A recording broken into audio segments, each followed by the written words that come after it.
आकाशवाणी केंद्र भोपाल से प्रस्तुत हैं प्रादेशिक समाचार। पहले मुख्य समाचार। प्रधानमंत्री नरेंद्र मोदी ने संसद में कृषि विधेयकों को पारित किए जाने का स्वागत किया। किसानों के लिए न्यूनतम समर्थन मूल्य जारी रखने का भरोसा दिलाया।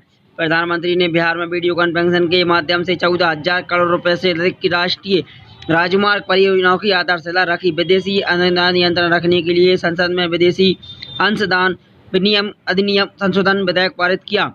भारत सरकार ने रबी फसल की न्यूनतम समर्थन मूल्य का भरोसा दिलाया। प्रधानमंत्री नरेंद्र मोदी ने संसद में कृषि विधेयकों के पारित किए जाने का स्वागत करते हुए कहा कि इससे कृषि क्षेत्र में क्रांतिकारी बदलाव आएगा। उन्होंने कहा कि भारत में कृषि क्षेत्र में आधुनिक प्रौद्योगिकी के इस्तेमाल और बुनियादी ढांचे के उन्नयन की आवश्यकता है। प्रधानमंत्री ने कहा कि इस कानून में किसानों को बेहतर उपकरणों का इस्तेमाल का उपाय उत्पादन बढ़ाने में मदद मिलेगी। प्रधानमंत्री ने आज वीडियो कॉन्फ्रेंसिंग के जरिए बिहार में 1458 करोड़ रुपए की लागत वाली 9 राजमार्ग परियोजनाओं की आधारशिला रखी। श्री मोदी ने देश के किसानों को आश्वस्त किया कि सरकार का उद्देश्य किसानों की सेवा करना है और भावी पीढ़ियों के लिए एक मजबूत कृषि उद्योग का निर्माण करना है। उन्होंने कहा कि यह कानून बनाने और इससे उनका उत्पादन बढ़ेगा। इन्फ्लेशन के विकास के सबसे ज़्यादा लाभ समाज के सबसे कमजोर वर्ग का होता है। इसे हमारे किसान को भी बहुत अधिक लाभ होता है। किसानों को अच्छी सड़कें मिलने से, नदियां व पुल बनने से खेत और शहरों के मार्केट में दूरी कम हो जाती है। कल देश की संसद ने देश में किसानों को नए अधिकार देने के बहुत ही ऐतिहासिक कानून को पारित किया है। प्रधानमंत्री ने कृषि व्यवस्था में बिचौलियों को हटाने की आवश्यकता का भी जिक्र किया। श्री मोदी ने कहा कि कई दशकों तक भारत के किसान बिचौलियों के चुंगल में फंसे रहते हैं। उन्होंने आश्वासन दिया कि न्यूनतम समर्थन मूल्य की व्यवस्था बनी रहेगी। प्रधानमंत्री ने यह भी आश्वासन दिया कि सरकारी खरीद व्यवस्था भी बिना किसी रुकावट के जारी रहेगी। इतने बड़े व्यवस्था परिवर्तन के बाद कुछ लोगों को अपने हाथ से नियंत्रण जाता दिखाई दे रहा है। इसलिए अब ये लोग एमएसपी पर किसानों को गुमराह करने से जुट रहे हैं। ये वही लोग हैं जो वर्षों तक एमएसपी पर संविधान कमेटी की इन सिफारिशों को अपने पैरों के नीचे दबाकर बैठे हुए थे। देश में प्रत्येक किसान को इस बात का भरोसा देता हूं कि एमएसपी की व्यवस्था जैसे पहले चलती आ रही थी वैसे ही चलती रहने वाली है। इसी तरह हर सीजन में सरकारी खरीद के लिए जिस तरह अधिनियम चलाया जाता है वो भी पहले से ही तरह चलते रहेंगे।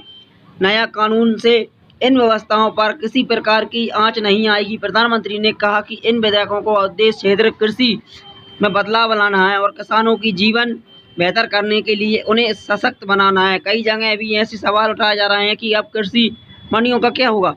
क्या कृषि मंडियां बंद हो जाएंगी?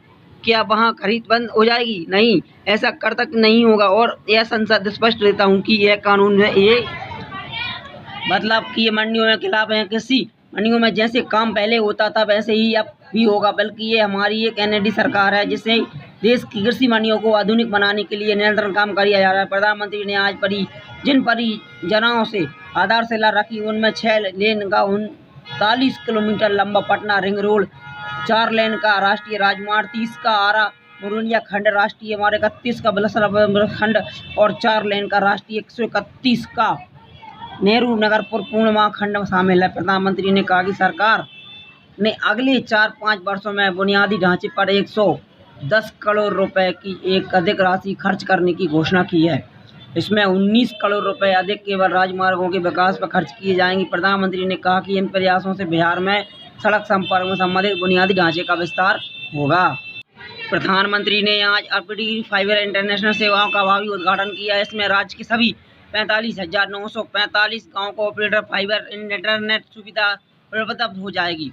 प्रधानमंत्री ने कहा कि इस परियोजनाओं में बिहार के लोगों को ई शिक्षा, ई कृषि, टेक्नोलॉजी, मेडिकेशन, टेलीकॉम और सामाजिक सुरक्षा संबंधी अन्य डिजिटल सेवाएं केवल एक बटन क्लिक करने उपलब्ध हो जाएंगी। इस परियोजनाओं के तहत सरकारी स्कूलों और आंगनबाड़ी केंद्रों जैसे सरकारी संस्थाओं को एक वाईफाई और एक 5 कनेक्शन निःशुल्क मिल जाएंगे। बिहार के मुख्यमंत्री नीतीश कुमार ने कृषि सुधार विधेयकों के लिए प्रधानमंत्री को धन्यवाद दिया और कहा कि इससे हमारे किसानों को कल्याण की मदद मिलेगी। इस अवसर पर केंद्रीय मंत्री रविशंकर प्रसाद ने कहा कि भारत नेट के तहत बिहार की सभी ग्राम पंचायतों को हाई स्पीड ब्रॉडबैंड से जुड़ गई है। इसके बाद ग्राम पंचायतों के तहत गाँव में इंटरनेशनल टेक्नोलॉजी इसका विस्तार किया जाएगा। श्री प्रसाद ने कहा कि बिहार की सभी गाँव में 4G सुविधा उपलब्ध कराई जाएगी।